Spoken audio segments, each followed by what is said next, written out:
नमस्कार। पंजाब केसरी के खास कार्यक्रम सत्ता की जंग में आपका स्वागत है और मैं हूं बलवंत तक्षक। हरियाणा में लोकसभा चुनाव के लिए नामांकन पत्र दाखिल करने का सिलसिला शुरू हो गया है। मुख्य सियासी पार्टियों में भाजपा, कांग्रेस, इनेलो, जेजेपी, आप, लोसूपा और बसपा तो होंगी ही, बड़ी तादाद में निर्दलियों की फौज भी मैदान में उतरेगी। ये हाल तब है जब प्रदेश में होने वाले हर आम चुनाव में 90% से ज़्यादा उम्मीदवारों की जमानत जब्त हो जाती है।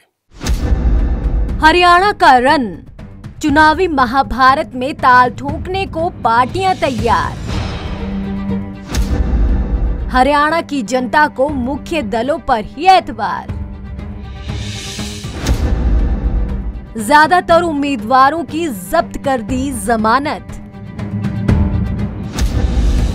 अब तक 46.5% प्रत्याशियों की जमानत हो चुकी है जब्त।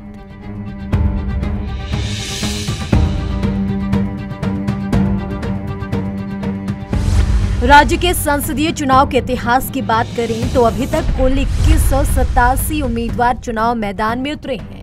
इनमें से 1892 की जमानत जब्त हो चुकी है, यानी कि 86.5% उम्मीदवार जमानत राशि नहीं बचा पाए। मुख्य दलों पर भरोसा जताती आई है जनता। प्रदेश की जनता आमतौर पर मुख्य सियासी दलों पर ही भरोसा जताती आई है। ज्यादातर सीटों पर सीधे मुकाबले में दो मुख्य प्रतिद्वंदियों के अलावा शायद ही किसी तीसरे उम्मीदवार की जमानत बची हो। इक्का दुक्का मौकों पर निर्दलीय जीते भी हैं तो केवल वही दिग्गज नेता जिन्होंने टिकट नहीं मिलने पर बगावत करते हुए ऐन मौके पर आजाद प्रत्याशी के तौर पर चुनाव लड़ा और अपने रसूख का फायदा उठाया। जब जब्त हो गई 90% उम्मीदवारों की जमानत। पंजाब से अलग होने के बाद हरियाणा में 4 मौके ऐसे आए जब 90% उम्मीदवारों की जमानत जब्त हो गई। 1999 में बेफोर्स तोप घोटाले की तपिश में 93.83% प्रत्याशियों ने जमानत गंवाई तो 1984 में तत्कालीन प्रधानमंत्री इंदिरा गांधी की हत्या से उपजी सांत्वना की लहर में 90% उम्मीदवार जमानत से हाथ धो बैठे। इसी तरह 1996 में स्वर्गीय अटल बिहारी वाजपेयी की आंधी में 90.82 और वर्ष 2014 में नरेंद्र मोदी की लहर में 90% उम्मीदवार जमानत बचाने में नाकाम रहे। कृष्णपाल गुर्जर ने जब्त करवाई सबकी जमानत। पिछले लोकसभा चुनाव में हालत ये रही कि फरीदाबाद में केंद्रीय मंत्री कृष्णपाल गुर्जर के सामने सभी प्रत्याशियों की जमानत जब्त हो गई।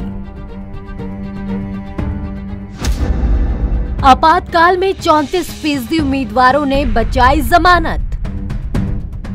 1977 के चुनाव में आपातकाल विरोधी लहर के बावजूद 34% उम्मीदवारों की जमानत बच गई।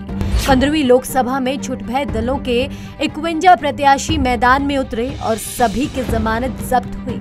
इसी तरह 14वीं लोकसभा में 23 प्रत्याशी गैर मान्यता प्राप्त या छोटे राजनीतिक दलों के थे। इनमें से सभी की जमानत जब्त हो गई।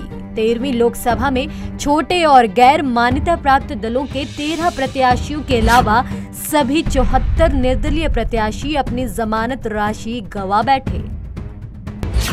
आइए अब एक नजर डालते हैं हरियाणा में अब तक हुए चुनाव में जमानत राशि गंवाने वाले उम्मीदवारों पर।